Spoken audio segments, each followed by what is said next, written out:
करवा चौथ का व्रत करवा चौथ का व्रत कार्तिक मास के कृष्ण पक्ष की चतुर्थी को मनाया जाता है। यह सब व्रत सभी सुहागन औरतें करती हैं। आप इस वीडियो में करवा चौथ माता की कथा सुनेंगे। तो चलिए शुरू करते हैं करवा चौथ माता की कथा। एक साहूकार के 7 बेटे और एक बेटी थी, जो कि सातों भाइयों की लाडली बहन थी। आठों भाई बहन एक साथ बैठकर खाना खाते थे। कार्तिक की चौथ आने पर बहन ने करवा चौथ का व्रत रखा। जब सातों भाई खाना खाने आए तो उन्होंने बहन को भी खाने के लिए बुलाया। तो माँ बोली, आज इसका करवा चौथ का व्रत है और जब चांद निकलेगा तब यह अर्घ देकर ही खाना खाएगी। तब भाइयों ने जंगल में आग जलाकर छलनी में से चांद दिखा दिया। बहन भाभीियों से बोली कि चलो अर्घ्य दें। लो, चांद निकल आया। भाभियां बोली कि ये तेरा चांद निकला है, हमारा चांद तो रात को निकलेगा।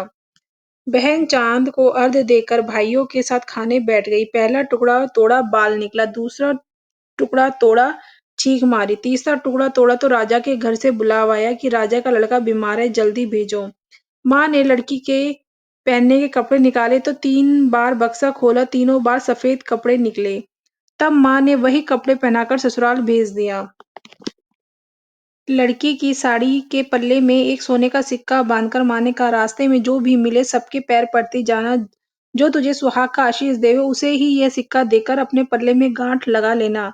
रास्ते में किसी ने भी पैर पड़ने पर सुहाग का आशीष नहीं दी और सबने यही आशीष दी कि ठंडी हो, सब्र करने वाली हो, सातों भाइयों की बहनों, अपने भाइयों का दुख देखने वाली हो, अपने भाइयों का सुख देखने वाली हो। अब ससुराल के घर पहुंची तो दरवाजे पर छोटी ननद खड़ी मिली। बहन उसके पैर पड़ी तो ननद बोली, सीली हो, सपूती हो, 7 बेटों की माँ हो, मेरे भाई का सुख देखने वाली हो। यह आशीष सुनकर उसने सोने का सिक्का ननद को दिया और अपने पल्ले में गांठ मार ली। अंदर गई तो सासू जी ने कहा कि ऊपर कोठरी है, वहां जाकर बैठ जा। जब ऊपर गई तो उसने अंदर जाकर देखा उसका पति मर चुका है। अब वह उसे लेकर उसी कोठरी में पड़ी रही और उसकी सेवा करती रही। उसकी सास दासियों के हाथ बची कुची रोटी भेज देती। इस प्रकार उसे अपने पति की सेवा करते करते 1 साल हो गया। करवा चौथ का व्रत आया। सारी पड़ोसनों ने नहा धोकर करवा चौथ का व्रत रखा। सबने सिर धोया, हाथों में मेहंदी लगाई, चूड़ियां पहनी। वह सब देखती रही। एक पड़ोसन बोली, तू भी करवा चौथ का व्रत कर ले। तब वह बोली, मैं कैसे करूं? तो पड़ोसन बोले, चौथ माता की कृपा से सब ठीक हो जाएगा। पड़ोसन के कहने से बहू ने भी व्रत रखा। थोड़ी देर के बाद करवे बेचने वाली आई। करवे ले लो री, करवे ले लो, भाइयों की प्यारी करवे ले लो, दिन में चांद उगवाने उगवानी करवे ले लो, ज्यादा भूख लगने वाली करवे ले लो। बहू ने आवाज लगाई, एक करवे वाली, मेरे को करवे दे जा। कहने लगी, मेरी दूसरी बहन आएगी, वो तेरे को करवा देगी। दूसरी बहन आई, करवे ले लो, भाइयों की प्यारी बहनें, करवे ले लो, दिन में चांद उगवाने वाली करवे ले लो, ज्यादा भूख लगाने वाली करवे ले लो। बहू ने आवाज लगाई, एक करवे वाली, मेरे को भी करवे दे जा। दूसरी करवे वाली बोली, मेरी तीसरी बहन आएगी, वो तेरे को करवे देगी। इस प्रकार 5 बहनें आकर चली गईं, पर किसी ने भी करवे नहीं दिए। फिर छठी बहन आई और बोली, मेरी 7वीं बहन आएगी, वह तुझे करवे देगी। तू सारे रास्ते में कांटे बिखेर कर रख देना। जब उसके पैरों में कांटा चुभ जाएगा तो वह खूब चिल्लाएगी, चिल्लाती हुई आएगी। तब तू सुई लेकर बैठ जाना और उसके पैर पकड़कर मत छोड़ना और उसके पैर का कांटा निकाल देना। वह तुझसे आशीर्वाद देगी तो तुम उससे करवे मांग लेना, तब वह तुम्हें करवे देकर जाएगी। तब तू उद्यापन करना, जिससे तेरा पति अच्छा हो जाएगा। तब उसने वैसा ही किया, सारे रास्ते में कांटे बिछा दिए।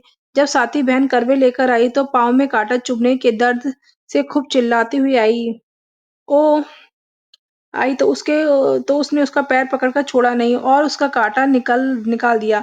जब उसे आशीर्वाद देने दिया तब बहू ने उसके पैर पकड़ लिए और बोली कि जब तूने मुझे आशीर्वाद दिया है तो करवे भी देकर जाएगी। उसने बोला, तूने तो मुझे ठग लिया।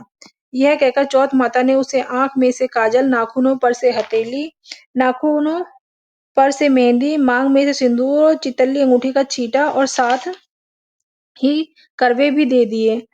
अब करवे लेकर बहू ने उद्यापन की तैयारी की और व्रत रखा।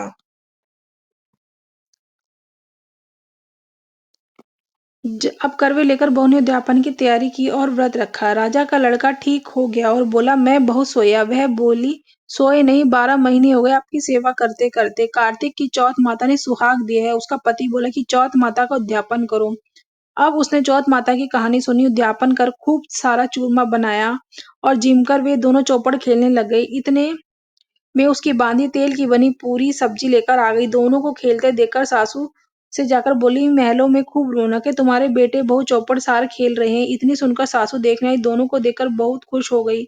बहू ने सासू के पैर दबाए और सासू बोली, बहू सच बता तूने क्या किया। उसने सारा हाल अपनी सासू माँ को बताया तो राजा ने सारे शहर में ढिंढोरा पिटवाया कि अपने पति के जीवन के लिए सब बहनें करवा चौथ का व्रत रखें। पहली करवा चौथ को अपने पीहर में जाकर व्रत करें। चौथ माता जैसा राजा के लड़के को जीवन दान दिया वैसा ही सभी को देना, मेरे पति को भी देना। कहते सुनते सब परिवार की स्त्रियों को भी सुहाग देना। जय हो चौथ माता की जय।